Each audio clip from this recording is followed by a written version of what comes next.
So today we're headed to Fayetteville, Tennessee, up in Lincoln County. And I'm going to tell you a story of success from one of the most vibrant downtowns that my family and I have seen. So a few years ago, we were headed to Shiloh and needed a place to stop and eat lunch.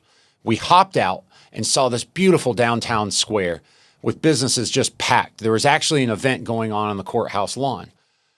As we spent time there over the next couple of years, we saw businesses evolve, and we met one of the greatest Energizer bunnies for Tennessee that I've ever met, in Aimee Byrd from Fayetteville Main Street. So today we're going to go talk to her because she's figured out what has actually worked in her town and how businesses can survive there. We'll head there first, and then I'll come back to break down the framework and show you if what she's doing applies to your hometown or your business and whether it works or not. Let's hit the road. Today, we're in Fayetteville, Tennessee, talking to the executive director of Fayetteville Main Street, Aimee Byrd. But I want to take a second to talk about why we started in Fayetteville today. So I am a dyed-in-the-wool, unabashed Tennessee volunteer fan, if you can't tell from this sweatshirt. But we're volunteers for a reason, and everybody knows the orange and everybody knows the white, and everybody has a basic idea that Tennesseans have always done more than their share.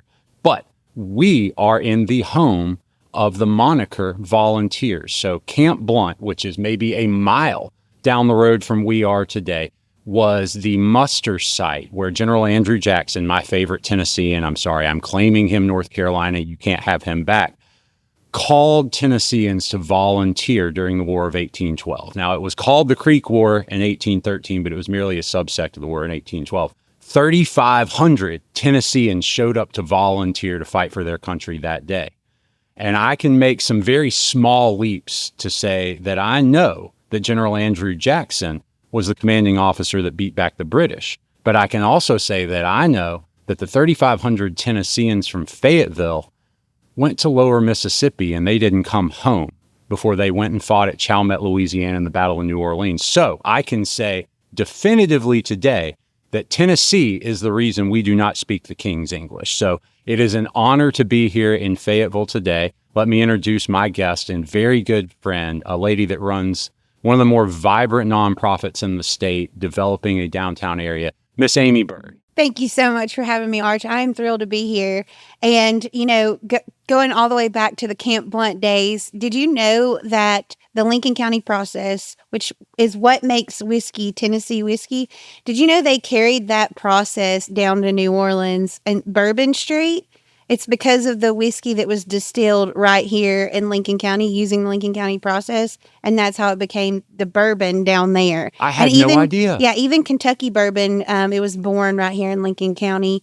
And the people who were distilling the whiskey here, they took that process when they dispersed back to their communities. That's awesome. So not only did Tennessee create Texas, it repelled the British invasion, and we propagated Tennessee whiskey all over the place, too. Exactly. So the reason why we have whiskey everywhere is because it came from Lincoln County. God bless Tennessee. Yeah. So we're here today because in my travels across the state with my wife and kids over the last couple of years, we went to all 95 counties and over 200 municipalities. I lost count after a while.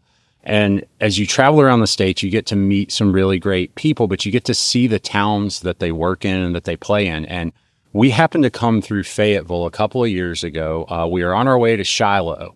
And really from Chattanooga, there's no easy way to get there except come 64. Through Fayetteville, 64, and all the way over. So I'm a historian, if you can't tell. I'm like, we're going to take my kids there. And we're going to knock out that county. Well, that county's 4 hours away from Chattanooga with no easy way to get there. So we come rolling through. And I'd been to Lynchburg before, but I'd never really stopped in Fayetteville. And we pull in and we see the theater up the road. I was like, oh, that's cool. I like neat signs. And I get out and I see this vibrant downtown area, this square. And I'm a firm believer in the downtown process, right? You have a courthouse in the center and it's a place where the community gathers, businesses cluster around it and moves out.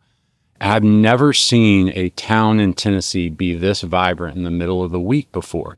So, and I think Aimee will probably correct me if I'm wrong, but I tagged Fayetteville Main Street about how much I love this town. And I think we ate at Cahoots down the road, which is the old town jail. I had lunch there today, by the way. Pretty cool to be served a meal in a jail and not have to pay a bail bondsman there you go, yeah. to get out. And Aimee reached out and she was like, hey, come back for Slaw Burger Festival.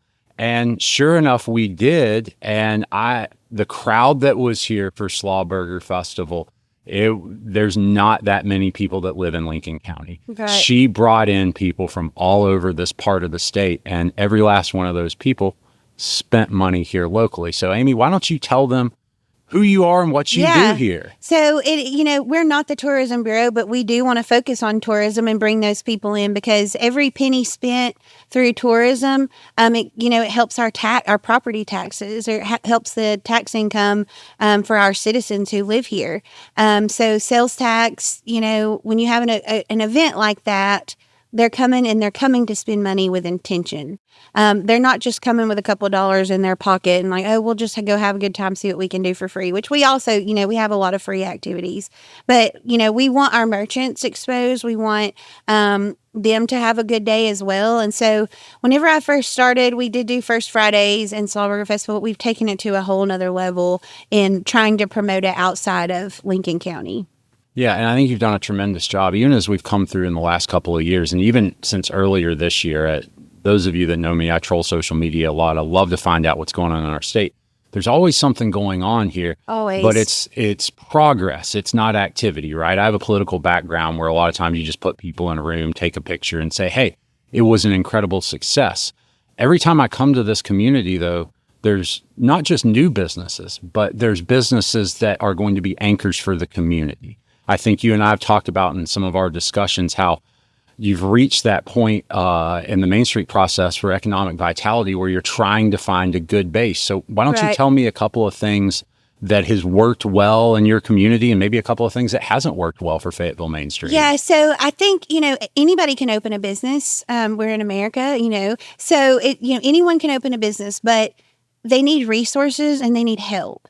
And we have been able to reinvest some of the funds that we've raised into offering small business development classes, paying for a platform where we can gather visitation data so that we can see the demographics of the people who we're reaching and the people who are coming here, where they're coming from, what age groups. And then we can kind of, help those businesses start and give them an idea of the markets that they need to target. And if they're going to do any advertising, where they need to advertise.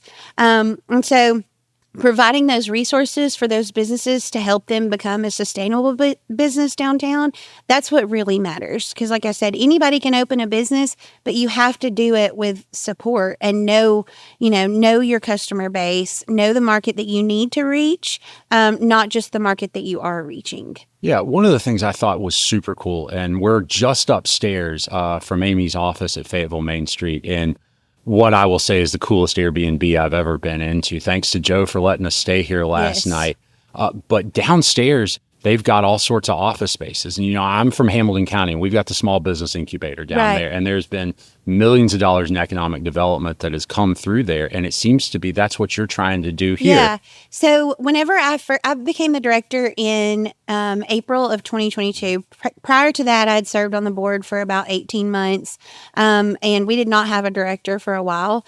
And so whenever we were getting ready to hire a director, I was like, there's no way I can turn this over. And so I talked to the board and I was like, is it okay if I apply? Then I wouldn't be able to be a board member and be able to vote and do those things. And so just really, I had some goals whenever they interviewed me, because they did do a formal interview, and I had a whole packet of stuff put together with ideas that I had. And I follow main streets across the country, and some things work in those main streets, they're not going to work here, but you can take a seed from one of those programs or events that they do, and you can make it Fayetteville. Like, you can make it work for Fayetteville. And so just all these ideas spinning, and one of the things that we wanted to accomplish was a co-work space downstairs. And so we were in what is now the ice cream shop. It's like 650 square feet. When we had board meetings, which we have 15 people on our board, somebody would literally have to sit in the doorway of the bathroom because we did not have enough room to even support a board meeting. And so when that space was coming available, I asked Joe, I was like, Joe, can we please move over there? And it was a huge gamble for our program too, because we had gone from having, zero money to fundraising, being able to hire a director. And now you're asking the board to move into a 2,200 square foot space and put in a co-work space for people who work remotely, which we were kind of in COVID time still. Mm-hmm. So there were a lot of people still working remotely. But we got a grant through TVA, an economic development grant. And we were able to install 5 micro offices. We wanted to leave enough room for us to have our board meetings. Also, it can be rented out for like event space, and not just like, we do baby showers and birthday parties and stuff like that, but also like corporate events or corporate meetings. So we've had several of the industries use our space before. We have like a smaller conference room. We turned a closet into a small conference room, or the Zoom room, so that people can take private calls, but then also have like private meetings so they can come and do interviews. So even if it's an industry not within Lincoln County, but they need somewhere where they can do interviews because they don't have a physical location, they can come into our space and rent our space.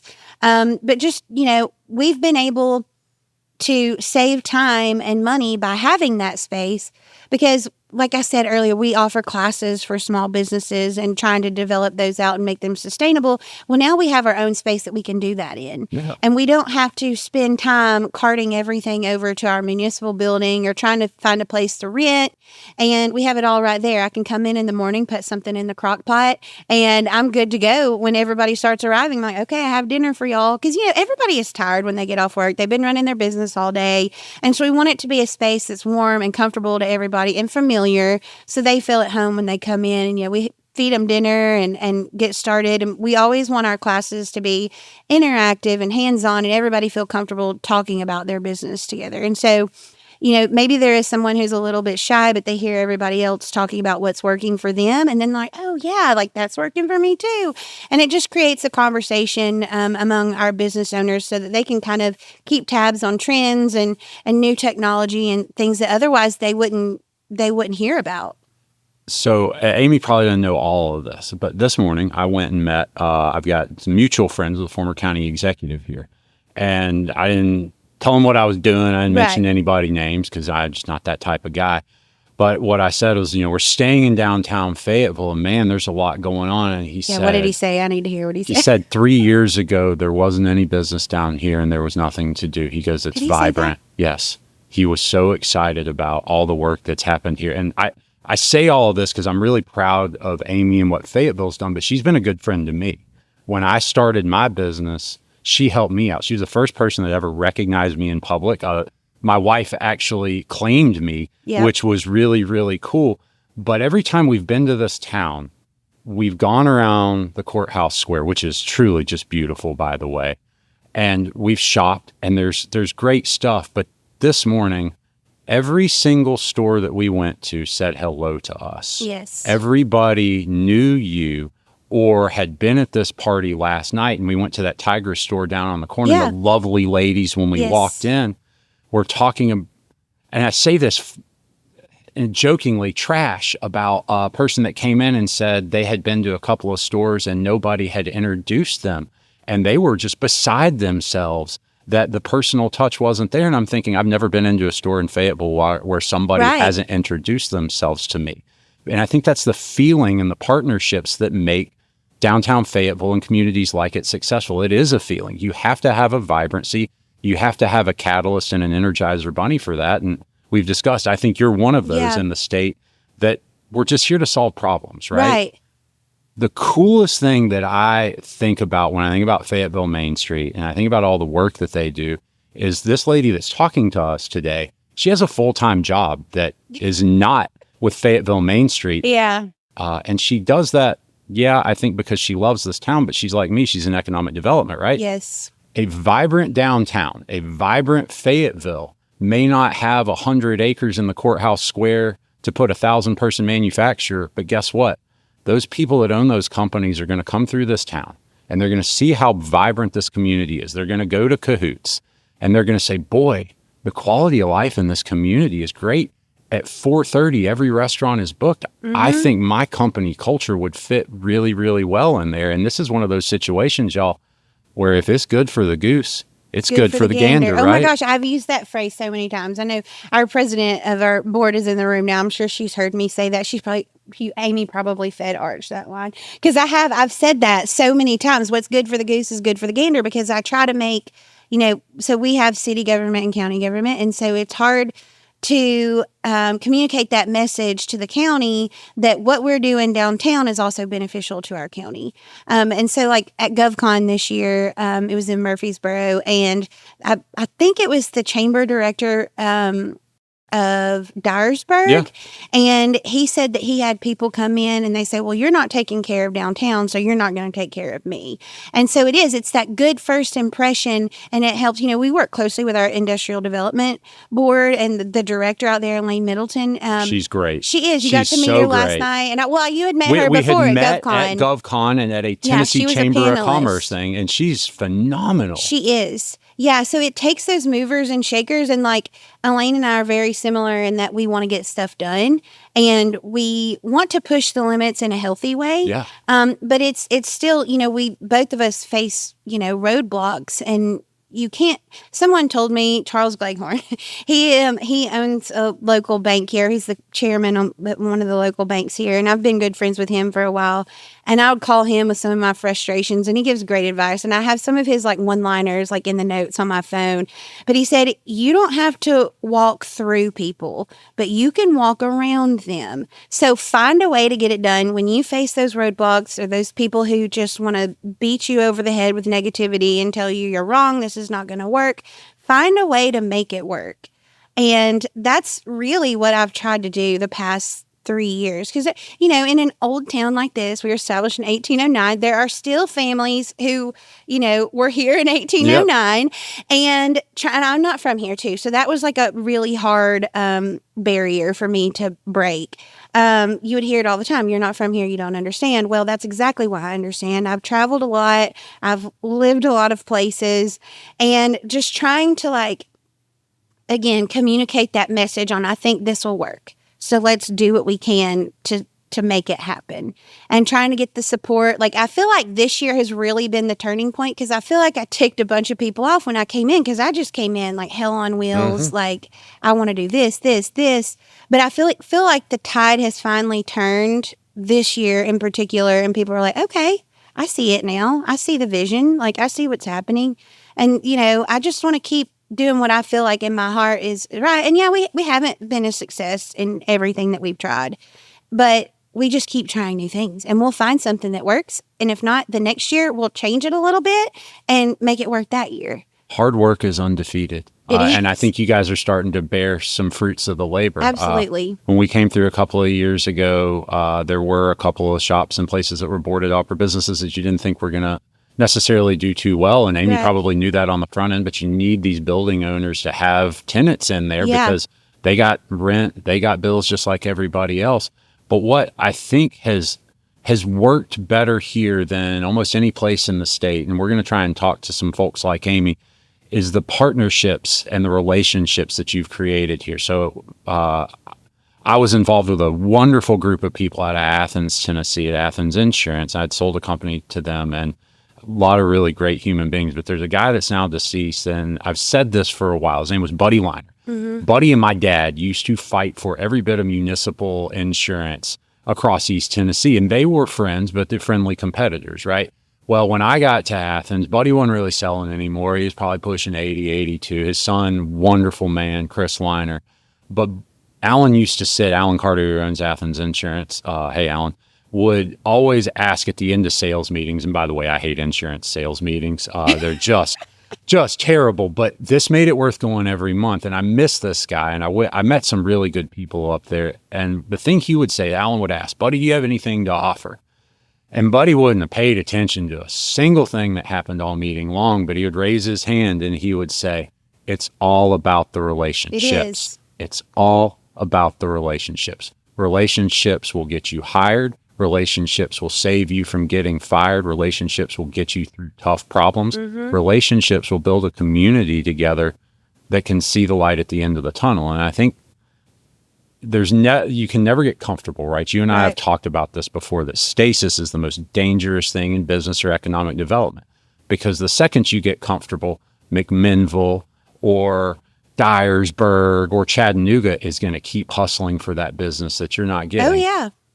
Another thing I think you guys have done really, really well is while you're hustling, you understand that you guys have a culture in Fayetteville that is, in some ways been the same that it has been forever. Right. But I don't think you want to lose the charm while still bringing in all of these wonderful new people that are here. You guys are 35 miles, 40 miles north of Huntsville, Yes. and 75 miles south of Nashville. Now, if you're somebody like me that's unsettled and likes to travel a Yeah. lot, you're like, oh, I got all East Tennessee and Middle Tennessee on a weekend. But it can present real issues here because you want those people to have jobs where they live, and we want them to live in Tennessee. We don't ever want anybody to live in Alabama or Georgia. Right. But how do you keep them here? How do you keep them involved in the community? When I was a judge at Slawburger Fest this year, the guy that won Yeah. I think he was an Army guy maybe. And he was not large, by the way. I was truly amazed by his work. But he goes, no, I serve in Huntsville. Right. And he goes, I live here. And I thought, well, that's great. It's sort of like Oak Ridge in reverse, where the business is in Oak Ridge, but the people reside, or at least have resided for a while in Knoxville. So tell me some ways you're trying to keep all that business here. Yeah, so it is very hard. And the higher sales tax in Tennessee really hurts us because we are a border county. Yep. And so people can hop over the county line and shop at the Walmart in Hazel Green. And actually, I pulled a lot of data on that. But trying to, drive home the fact, shop local. Mm-hmm. Their sales tax is cheaper there, but you don't have a state income tax. No, ma'am. So it's easier for places like Tullahoma or Winchester because they can't just hop right over the line. But for us, like trying to drive home that fact, like the small businesses and even like the Walmarts and the Dollar Generals, like that's still employing people in your state. Even though it is like a large corporation, it's still employing people within your community. So every dollar that you spend on this side of the state line, that goes back into our community. So you can go get gas in Hazel Green or groceries in Hazel Green, and it's not going to benefit us Not at all.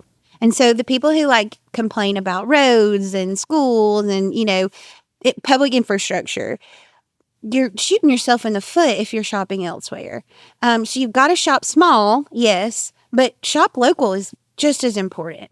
And so like even my husband and I were like, we don't cross the state line unless we absolutely have to, you know, to get groceries or anything we need. Like we want everything to be purchased as much as it can in Tennessee. Yeah, I think that's so important too, because the multiplier effect for the money that's spent here. Yeah, Once that dollar leaves the community, it's not coming back. exactly. But if I go and have lunch here, I go to Pythian Parlor, where I'm going to leave as soon as we walk out of here and get my Some sugar ice cream. fix.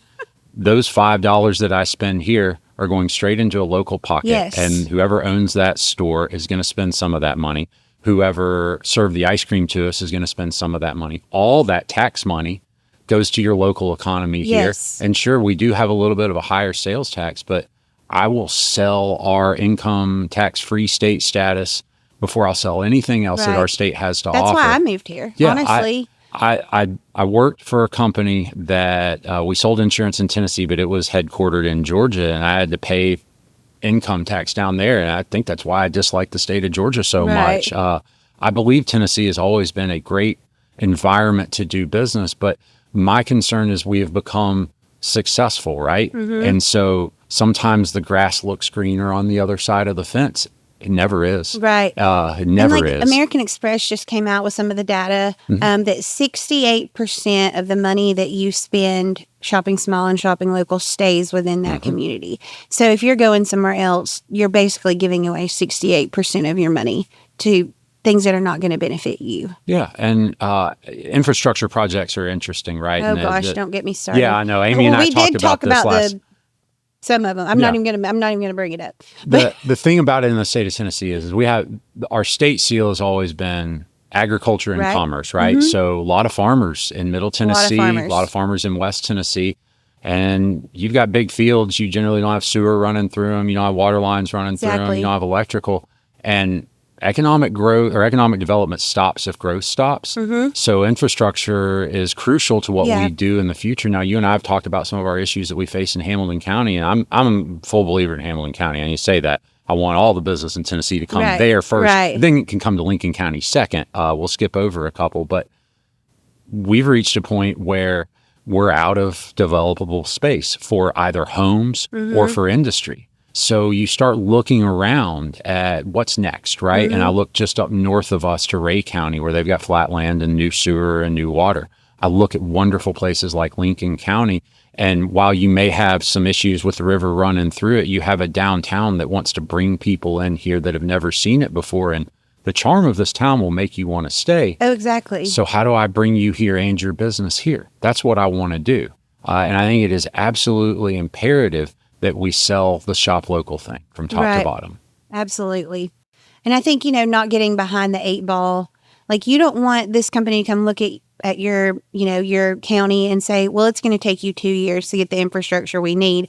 And if I go to Ray County and they already have that infrastructure ready for me to go, well, then guess where they're going to go? Yep. So you have to be like forward thinking and getting these things done. Yeah, I think being reactionary in economic development gets us in a lot of trouble because you don't have a lot of wins. Everybody else is hunting for 3 or 4 projects aggressively.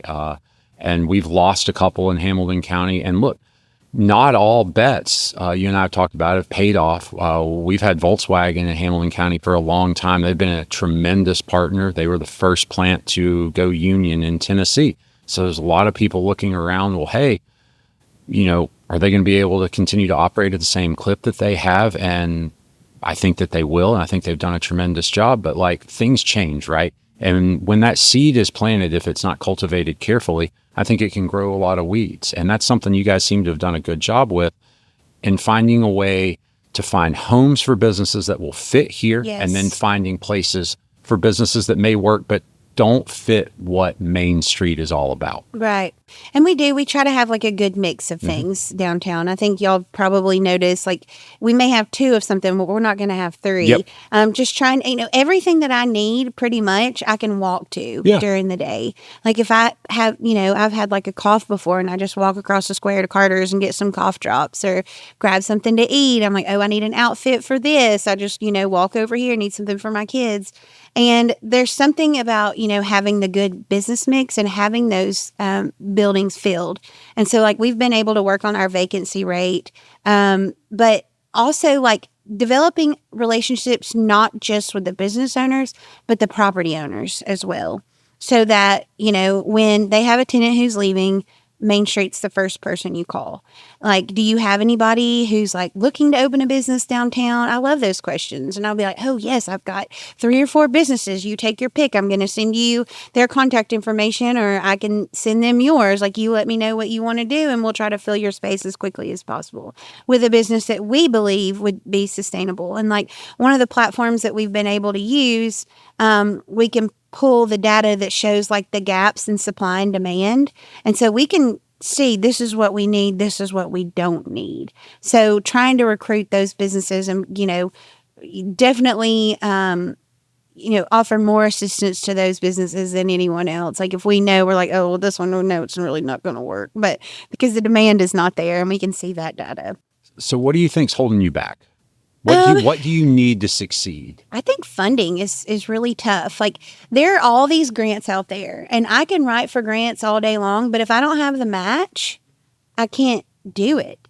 And, because not all grants are 100%, right? Like you have to have the matching funds. And unfortunately we're in, I think it's zone 1. So you're in that higher tier of having to have a higher match and trying to get government to buy in on that. We're like, they think they're giving money to Main Street. Okay, that's like, throughout the year, that's it. That's all we need.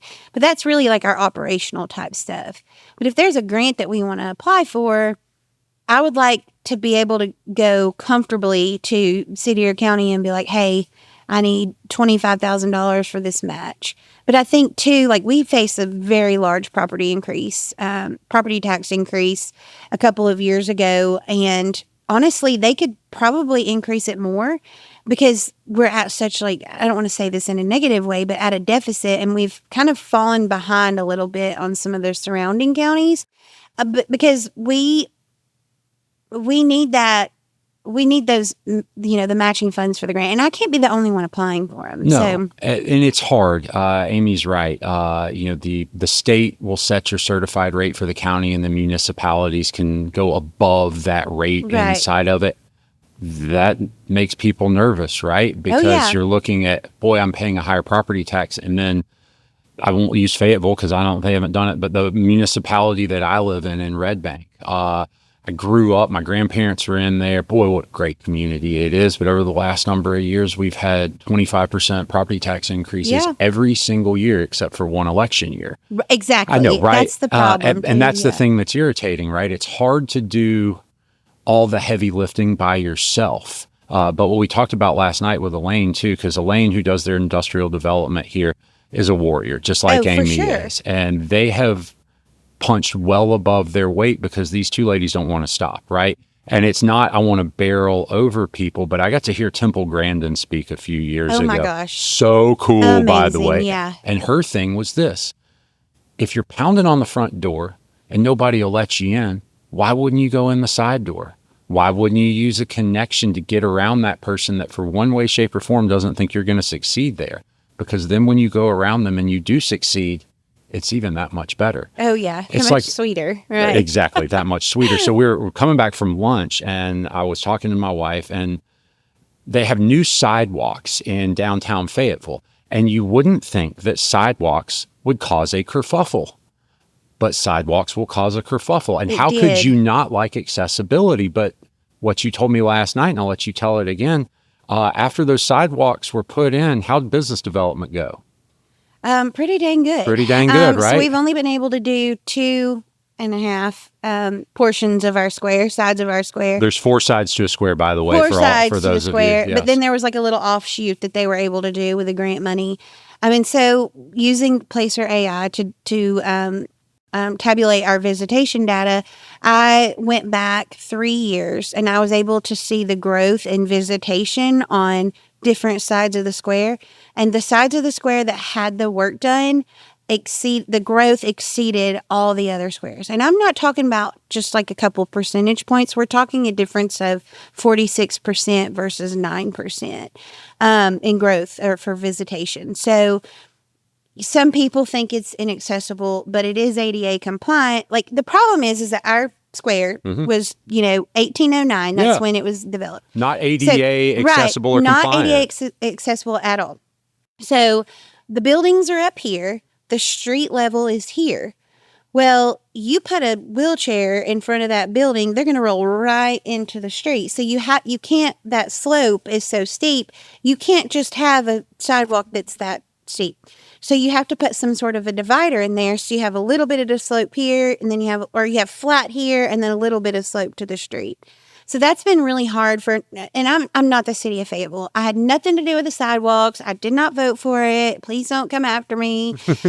But I understand that's why it had to be that way. And I'm not an engineer, but the people who are engineers, you have to listen to them. So, there were some design changes that I think could have been done differently. But I think given the situation and the way that the elevation is around our square too, because you can stand on my corner here and look up the north side and you can see you're down here and the top of the end of that block is much higher. Certainly. And so you have to level that out in some way. But also like the handicap parking on each end. Now there's ramps on each end, but it did not, even the time, and I went back 2 years to compare those numbers from before the sidewalks, during construction, after the sidewalks. And there was still significant growth, even though, because they, might have been a little bit slower last 6, 7, 8 weeks while those were being done. It did not impede the visitation at all. But yeah, Lord, I had nothing to do with it, but we took some heat for it. So Aimee talked a lot about some of the infrastructure and the work that's gone on here. So the Main Street platform has 4 planks, right? You've got design, promotion, organization, economic vitality. Design is so important. Yes. And you're never going to make everybody happy. No. And in that process, even though you know that there's a positive goal at the end, and it's never going to be perfect, right? No. And this is why I think Senator Corker was the best leader that we've had in a long time. A lot of people in Washington would say, well, he did this or did that. People in business like you and I understand that a good deal is better than no deal. Right. Perfect deals do not exist in insurance. No. They don't exist in law. And guess what? If everybody walks away from the table just a little bit mad, it probably means it's it deal. worked. Yeah. And while it wasn't fun, you reach the end of this. And look, we spent a lot of time in Franklin. We spent a lot of time in Winchester and all of these towns that have courthouse squares like yours. Yours is prettier. Thank you. I wish we could do more, honestly. But, like whenever they redesign the interior of our courthouse square to block off that parking on the interior, it is the perfect setup for events. Oh, it is. Because we can close off that interior and our state highways are still open. So, we can get 50 to 100 vendors in there, depending on what type of an event it is, and support so many local businesses at these markets that don't have brick and mortar. And we've seen so many of our vendors move from that interior of the square to their own brick and mortar. And it's so exciting to see that. And it's like, we were part of that. Like, we were there from the beginning of their business. And now, we see them open one location and then they're going to open their second location. It's just like, it started right here. To me, it's just kind of neat. You look at what is old is new again, right? These squares were set up originally to do the same thing that they're doing now. Commerce, right? And as we said, seasons change, things change, people change, ideas change. But nothing will ever change about a central focal point in a community for which businesses in the community can cluster and grow out of. And I think that is what you guys have done virtually better than anybody. So now tell me, if you had the funding. Yeah, and as I said this morning in another video Aimee and I filmed, I'm not getting paid by Fayetteville Main Street. Exactly. However, I have 2 young children. If anybody'd like to contribute to the Arch Fund, we're taking donations. But, all right, so tell me this. If you had the funding, what do you want in Fayetteville? What do you see? What is something that will drive economic development going forward, or something you think could be your hook in this community to not just make Fayetteville great, but to make Lincoln County greater and make Middle Tennessee even better? How do we keep people from going to Hazel Green? Right. Yeah. So I think, retail recruitment is very important. Huntsville they just keep announcing retail development after retail development. And with Space Force relocating to Huntsville, we're hoping that some of those people will want to live in Tennessee and then, still work in Alabama. But we need grocery stores. Like I applied for the 3-star grant and I got turned down for it because they want the county to contribute in some way to that grant and them not just pay the full $250,000. So I'm like, if I could get $125,000 from the county, I would get this grant. So it kind of hurts us in a way. Like I see Lawrenceburg rocking and rolling and they have a ton of support from their city and county. And I don't want to sound negative towards it because I do have a lot of support in, city and county government, but it's still those naysayers who aren't just quite there. Seeing how investing in grants like that and with consultants and focusing on retail recruitment, how you may not see the results tomorrow, but you may in 2 years, 5 years, 10 years. And, I don't want us to be behind the 8 ball when Huntsville is experiencing all this growth. But yeah, I think like funding wise, it would be one to get that grant. But also some dang flower pots around the square. I like that. Some beautification. So, like you think like $2,500 here and $2,500 there. Like I'm a little nonprofit. I can't just throw that money around. I'm going to throw this one at you too. Some flower pots? No, but I have my own experience with the flower pots. So in 1982, I believe it was, President Ronald Reagan, or maybe it was 84, came through Southeast Tennessee. A mentor of mine, former circuit court judge Neil Thomas, was riding in the car with him. And he was all excited to tell him about all the wonderful things he was doing politically. And all they would talk about is, my, what a beautiful set of flowers as you drive through downtown. Right.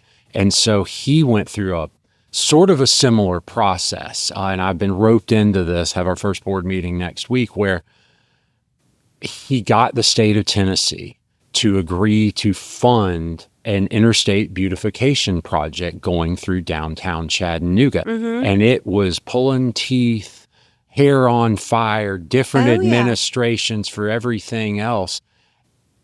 Got it. We're going to go talk to him about it. And then the next problem is, boy, we've got all this money.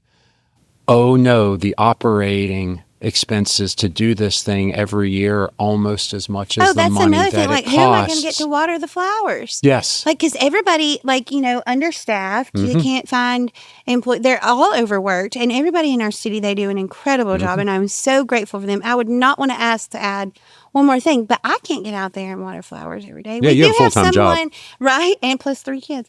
But we have someone who takes care of the pots on the interior. It's a private citizen. But I want some pots that go around the poles. Yeah. The little Georges is what our consultant said. A speaker system, new banners, but all of that stuff, it sounds like, it's not that expensive, but the money has to come from somewhere. And I can only fundraise so much.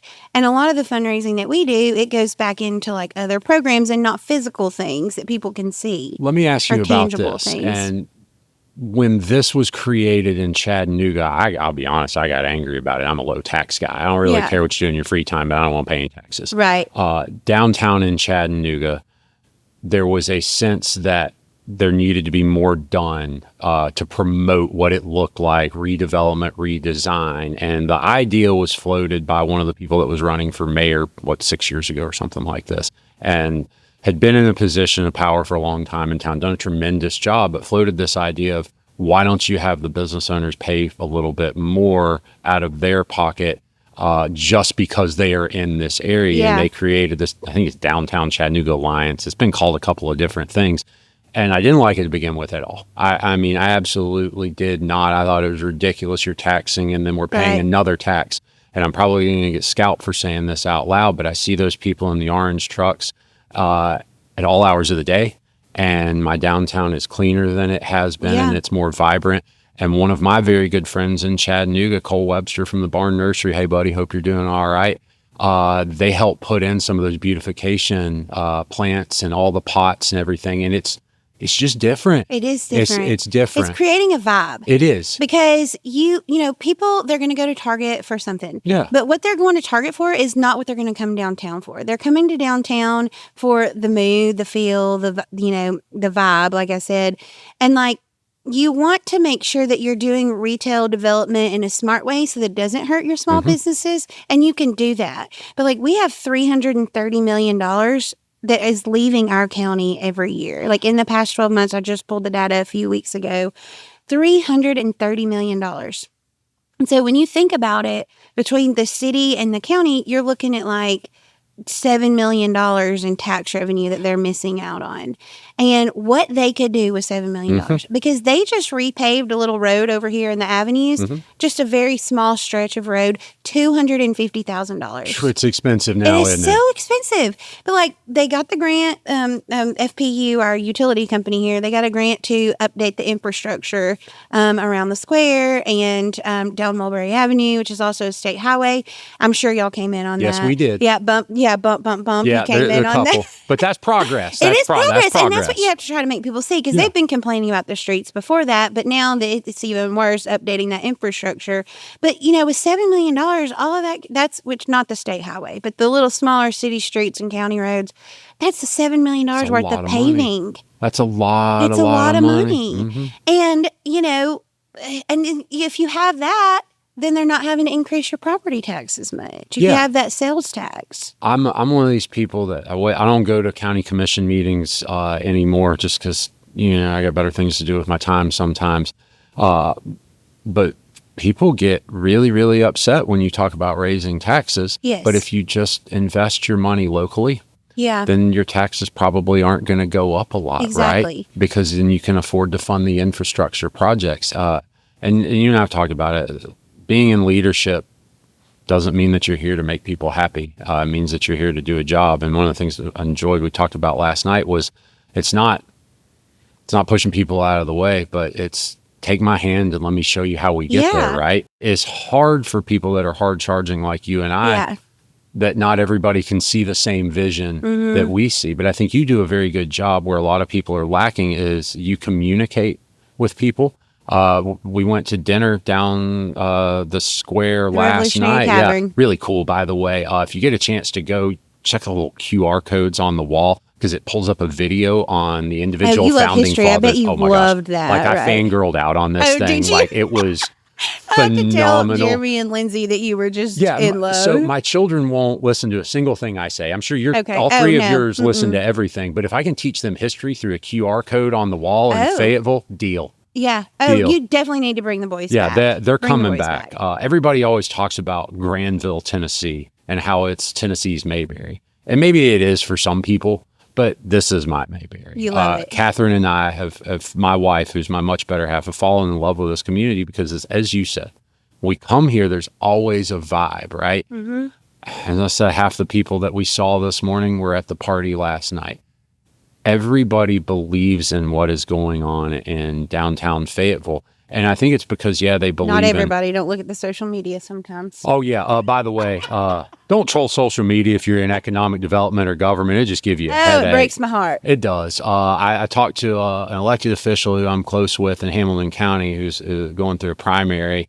And I said, how you doing? You're going to be fine anyways. Right. Wonderful person. And they looked at me and they go, I blocked all access on Facebook to everybody because I don't need to worry about that right now. Yeah. And if there's any advice I can give to anybody, and it's hard for people like you and me, the naysayers are generally there because they're jealous of the ideas that you had. And a lot of times once that comes to fruition, things will change. It's just like economic development. It changes from election cycle to election cycle, and it changes depending on how close you are to an election cycle. And in the state right now, we're about to go through some changes at the top level with Governor Lee being termed out. But for me, change is a good thing, right? I'm always excited. Yeah. Like, it doesn't mean like when It's not things bad. Yeah, when things change, it doesn't mean that what was before was any less than what's coming. That's what people don't understand. They're like, "Oh, you're going to come in here and change everything." Well, but that doesn't mean that what was before was bad. It just means that we're evolving and adjusting to what's So coming. I've told this story a few times, and I stole it from somebody, and I'll let that person remain nameless now. But we all think that children should read at a high level, right? Yes. Like child literacy, most important thing that I know of in this world. It fixes economic development, workforce development, fixes all sorts of problems. In 1953, Johnny Can't Read, I think, was written, and the national literacy rate was around 35%. We're 2025, and the national literacy rate is around 35%. And you go, how is that humanly possible? Yeah. Everybody wants kids to read. Even people that don't like kids want kids to read. Exactly. It's because every successive administration at every level, it's not a federal or state or a local thing, they always throw the baby out with the bathwater. It's my change is always right and everything about your change is wrong. And I don't think that it used to be that way, but if we can remember that there are positives in every discussion. Yes. A problem can have two bad solutions that come together to bring one. But if we can take the building blocks off of something that was good on first base, but really bad at second and third, and we can round those bases, I think we go from hovering at 35% to 50%, but I think it takes a community like Fayetteville and larger at Lincoln County, and it says, okay, we've done really good with what we have, but if we have some foresight and we believe in what we have done can carry on, I think the future is boundless, right? Right. Because growth in the big four counties, in Knox County, in Davidson County, in Shelby County, and in Hamilton County, if it's not tapped out, it will be sooner than later. Right. Where they're going to go. And I'm a Tennessean, right? If it doesn't come to me, I sure want it to stay here. Yeah. And that's kind of what started this, right? Is we got on Wednesday night, we couldn't find any place to go. Everywhere we went, somebody knew. So we're like, man, Cookie Jar Cafe is 35 minutes from the house. Fayetteville's 90 minutes from the house. Bell Buckle's 90 minutes from the house. And we started going to those places because it wasn't about economic development or wasn't about insurance. It was about supporting a town that was just trying to support itself, full of really, really wonderful people. And that's what I think makes Tennessee so great. And that's what I think we have a future is, while our big four cities may have issues in terms of finding just new land, right? It's not that they're don't have good government or great human beings. They're just out of room, and God ain't making any more of it. You have to start looking at where it goes next, and you have to start promoting how incredible these communities are, because they're good already. Yeah. And you and Heather have made this place great.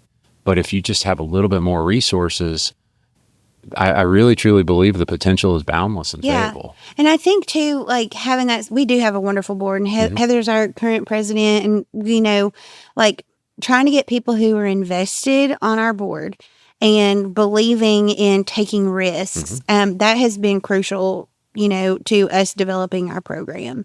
And finding the right people, and they roll up their sleeves and work hard just like I do. Because I can't do everything on my own. I have to have that. I might come up with the idea, but I need their support. Like, I can't just do it on my own. And I've been very grateful for the support that I've had through, some of the city and county government and our board of directors. That makes the biggest difference. Teamwork makes the dream work, It right? does. The old saying is change is hard, otherwise everybody would do it, right? Yeah. So I want to ask you, what is something that is gone from Fayetteville that you want back, and is it possible to bring it back, or responsible? What's closed? What's an idea? What's something that used to be here that is gone? One store that people migrated to, it was like a mecca. It was Sir's Fabric, the largest fabric store in the Southeast. But I don't think bringing a fabric store is what would anchor us again, because it's a different generation. But one store that would just be an anchor that everybody would flock to. And I don't know what that is. So I think that, and maybe I can open your eyes, and maybe you've already seen this, but I would argue, and the store that is no longer here, it burnt in a terrible fire in 2018 or something like that. I think that was me. And you lose an institution like that, and it's really hard for communities. Bristol has lost a couple as well. But I think when it left, you and I talked about there was no business downtown. Right. There was nothing going on after 5 o'clock. Heck, you guys just now got the first 24-hour restaurant in town. Shame on them for not inviting you, by the way. Not even going to mention it. But I will say this. I think when that left, it's probably a terrible shame. I didn't know anything about it, never went there. But I believe that anchor that you have brought back is all of downtown. All of it. So you don't think that like one store was like that? No, you think that everything? I think that it is the idea, and I think it's the vibe, and I think it's the feeling that you cultivate with this community here. Because I got up early. You saw the first email I sent to you was well before daylight, and I watched it fill up here. And shortly after 9 a.m., virtually every single space on all four sides of this courthouse square was full, and the interior one. Y'all don't write that many parking tickets in Fayetteville, so they're not all here for court, right? Right. But I walk into these businesses, and there was somebody in every one of them. Everybody had a smile on their face. And look, everybody's got a bad day. I'm not saying that the world's perfect, nor is Fayetteville, but the community that you guys have built around here, people seem to really, they care about it. And they're in it, and they care about it, yeah. And I had an old friend and mentor tell me, sometimes you don't know how bad the fire is when you're in the middle of it. It always seems a lot worse than it is, but rarely is it ever. And as an outsider looking in, yeah, we got problems in Hamilton County. We got problems in Ray County, Knox County. Sure, you got them in Lincoln County and Fayetteville like everybody else does, but you guys are selling through that. And I think that having that Energizer Bunny or that catalyst, which is what you and what Fayetteville Main Street have been, I think that really that is the future for where our state's going. It's, as much as I love Cookeville and Clarksville, they're much further down the line for you guys, and their ability to grow is going to shrink a lot faster than yours is. Y'all have one of the widest runways of anybody in the state, and I think it is awesome that you have the people involved in your organization and in the community that are starting to see that. And it won't always be easy, but I know this, you're not going to stop working, are you? Yeah, I know. Well, it's funny because I was having a really good day a few weeks ago, or maybe been a couple of months ago. I don't know. Time flies. And I was like, I'm having a really good day. I called my friend and I was like, can you just tell me something that's going to piss me off so I'll be motivated to do more? And it is. And so then I was telling my chiropractor about it, and she was like, so you're motivated by the stick and not the carrot. And I was like, that's it. So like any negativity, like, oh, it burns me up, and you better believe that I'm going to talk about you in a group chat. But it will motivate me and give me more energy to do something more. Mm-hmm. And if it's not adding something new, it's doing something better. And so it's, that constant, how can I make this better? How can I do more? And it's a disease. Oh, it is. It's a curse. I'm right there. And as much effort as I put into Main Street, I also put into my my real job. Yeah. But it sucks too, because you do sacrifice time with your family, and like I can't go to an event and enjoy it with my kids because I'm running the event. And it you make sacrifices, but then I think, okay, I'm doing this for my kids because I want them to come back here after they graduate college at the University of Alabama, hopefully. And Roll Tide, I'm an alumni. Hopefully they come back here because they love Fayetteville, not because they love me. Yeah. Like, everybody wants to be close to their family, but I want them to buy into this community. And, we drive through the square every morning when I'm taking them to school, and they see people that they know, and they want to roll down the window and they want to wave at them. And like, you can't get that everywhere. No. You can't buy that anywhere. And I want this not to just be better for everyone in the community. I love everybody in this community, but I want it for my kids. Like, I want this to be their hometown, because I moved around a lot as a child. And while I was born in Scottsboro, and I still consider that Jackson County, my home, right there, I still feel like that's my hometown. But we moved away the summer between second and third grade, and then I just moved everywhere. So I never really felt like there was a place where I had roots, where I really, went to the grocery store and you knew these people for like generations. And I want that for my kids. And like I said, like, I don't want them to come back here for me. I want them to come back for the community and for Fayetteville and like what they love about it. Yeah. I think I was talking to some people in healthcare out of Nashville last week, and they were lamenting another company, and they say these people believe this service X is value added. And I hate those business terms, right? Like, you just came up with that to justify your MBA. But what you guys are doing is value added, right? Because life's hard. Yeah. Business is really hard. I've done it.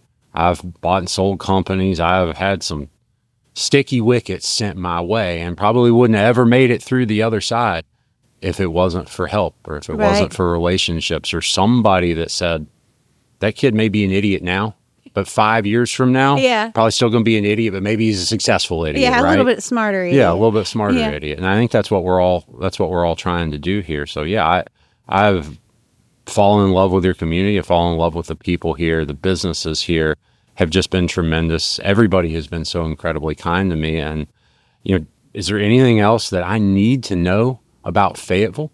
Just keep coming back. Just keep coming back. Yeah, that's the thing. Like, we want everybody to feel like they are connected to our community, even if they can't move here. Like, okay, stay where your family is. Just come visit us. Yeah, come hang out. Just come hang out. Yeah, like, we have so many cool places. I know we're about to grab some ice cream downstairs. Yes, we are. Like, there's just little things that you can't find everywhere. And you can find it, but in different ways. It's not the vibe that goes along with it. So that's it. Just come visit us. So what I've learned in Fayetteville over the last couple of years is their plan is developing. When we first started going, there were businesses in almost every shop, but they weren't probably businesses that were going to last forever. And so in talking with Aimee, she has realized that it's not just having businesses in the downtown area that matters. It's what kind of businesses will succeed in your downtown area. What businesses will drive revenue? What businesses will keep people coming back? How do you do that? Some of the things that she's done at Fayetteville Main Street include getting a grant for a co-work space, which is sort of like a small business incubator where they have a bunch of little offices where small startups can come and grow, and it creates a farm system, right? So if you've got a list of businesses that can go in your downtown area, it sure makes recruitment a lot easier. What matters is what type of businesses go downtown. Now, what we've also learned is change is hard. And Aimee went through something that I thought was kind of peculiar but pretty neat. So they had a sidewalk grant where the sidewalks would be rehabbed around the courthouse square. And you say square, so there's 4, right? So I think they've only done 2 of the 4. And it became a little bit of a hot button issue because people didn't want change. It had been that way since the beginning of time. And really, that's what we've talked about in some of our conversations, is that part of the issue that communities like Fayetteville face is it's always been that way. But they trudge forward. I know Aimee is not a quitter. And what we learned is those businesses and those storefronts that have the new sidewalks in front of them saw an increase in foot traffic of 46%. Hard work is undefeated, y'all. And it may not be fun going through it, but when you get to the other side, sometimes that grass is a little bit greener. So you may be asking yourself, is what they're doing in Fayetteville going to work in my town? Well, are you running events, but businesses are only showing a growth in foot traffic on that day? Are you recruiting businesses that are failing in well inside 2 years, sometimes inside 6 months because they're just not ready? Are you making decisions on what feels right versus what the data says? What we learned in Fayetteville, Tennessee is happening all across our state. Aimee isn't special because she works hard, y'all. A lot of people work hard. She's willing to do the things that nobody else is willing to do, but she's also willing to look at the data and she's willing to learn. She's only been doing this for 3 years, and every single time they've become more successful than they were the time before that. As we travel across this state, we're going to meet with business owners and we're going to meet with communities and learn about what works and, more importantly, what doesn't work in their community. My hope is that you can learn something that's beneficial for your business or your community. Subscribe and listen to the Volunteer Roadmap.